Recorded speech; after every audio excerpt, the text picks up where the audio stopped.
Hey y'all, Bearder Bros Golf Show back for 2024. I am Rod. And now Marcus. Week and golf is back. So the Sentry man back. Changed to the format this year.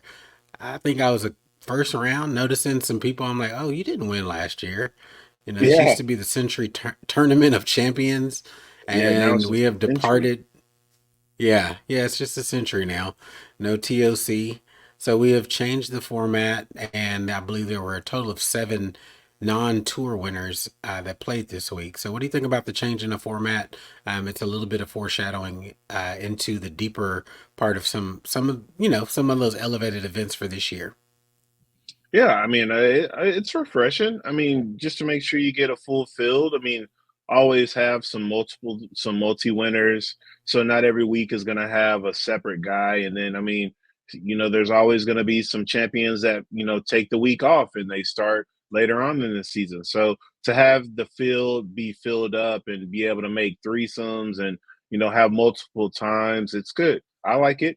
And I mean, we're still getting to see Hawaii golf at a later time, so we still get a good chance to see some like evening golf while as we eat or whatever the case may be. But yeah, I like it. Yeah, yeah. Course looked beautiful. Some high level play. I think they were really threatening to really go low. I think had the wind not picked up, we would have seen Right. multiple people into the 30 under range. Very gettable. I think this is what a par 73.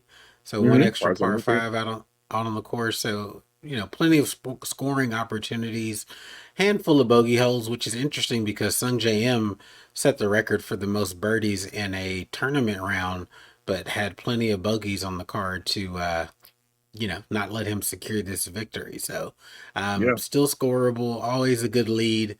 Waialae coming up next week. I always love the kickoff, right? These two definitely. courses play very differently than each other, but I'm super excited to have real golf back in play. PGA Tour looking, really a lot of depth out there, right? So we're still seeing About a lot of talent. Akshay Bhatia really was, competing and threatening for the win this week. So good to see him and, him taking on the broom putter. I think he picked it up last year, also paying dividends for him. What do you think about the contrast between Akshay Bhatia putting and Scottie Scheffler? It looked like he was struggling again with his putting. I mean, whatever you got to do to get it going. I mean, no judgment here. I mean, it always just looks funny. But yeah, whatever. I mean, whatever gets the ball in the hole the quickest, I am all for it. When Matt Kuchar was doing it up the arm. That was wild to me, but it worked for him. So teach their own. Scotty Yeah. Scheffler. I mean, he said he was feeling better over the ball, so can't really say too much about that. I mean, hopefully he just when the tournaments start mattering and not just the kickoff and stuff like that. Hopefully he'll be able to hold putts and lock in for that type of deal. Yeah, I don't see it as a technique issue. I just don't. Maybe I'm wrong, and I would love to see them call it out and kind of pinpoint the issue. I don't think he can read greens. Sometimes I just think he gets fooled by break, and you see him missing and looking confused. And I think Mhm. that's what leads me to the conclusion that maybe he struggles to see the break in the line and really needs Teddy to call him in a little more often. I saw him sit over a putt that turned the complete opposite way that he was expecting. And like, again, he just sat over the ball for after it missed for a good 10 seconds. So what do you think about that? Do you think he's just a horrible green reader? Because I don't think his stroke looks particularly labored or off. I mean, I can't really say that. I mean, the guy's a major winner. He's won the Masters, so he's doing something Yeah. right. So I don't know. Maybe he's just overreading and thinking too hard about it. I mean, I always tell Michael that every time, don't read too much into the green. Be more natural about it.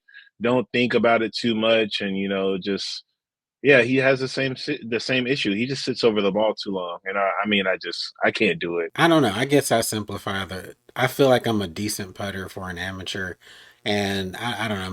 technique is just finding seeing, looking back from the hole, seeing where I think it's going to break, picking out a spot and hitting it at that spot, and they'll let the rest take care of itself from a speed perspective, and then just trying to visualize you know, the ball going in the hole. But Yeah. again, I'm no pro, but I hate seeing him struggle out on the greens, having 34 putts on Saturday. That was painful.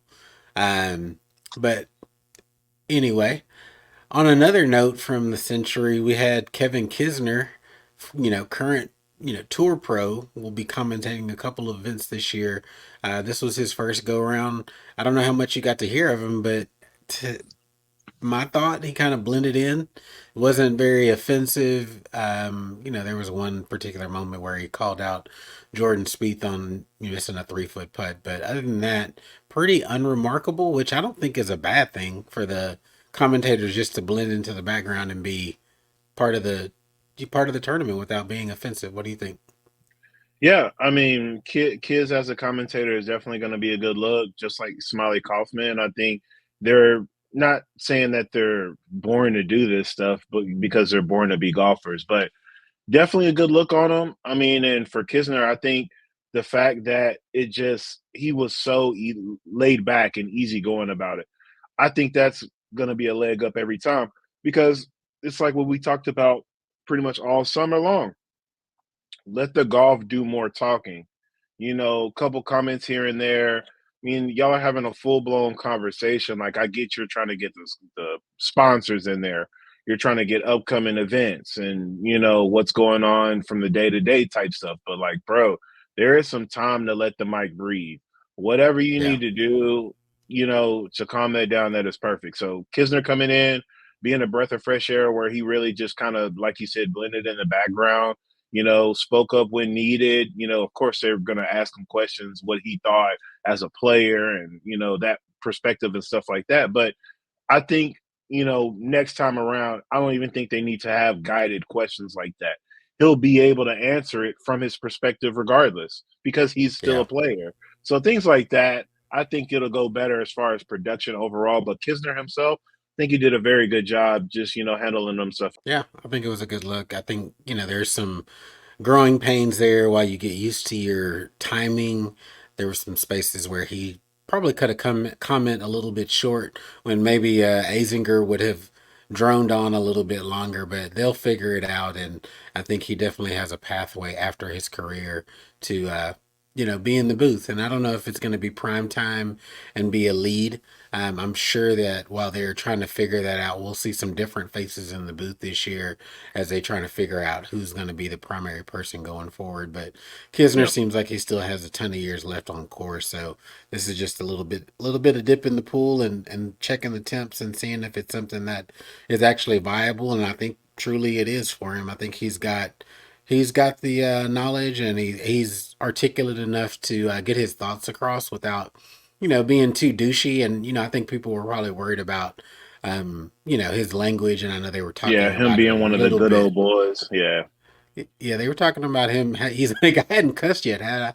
So, I think Yeah. they were all just making light of, his reputation. So good on Truly. him. Again, just happy to see people making swings again.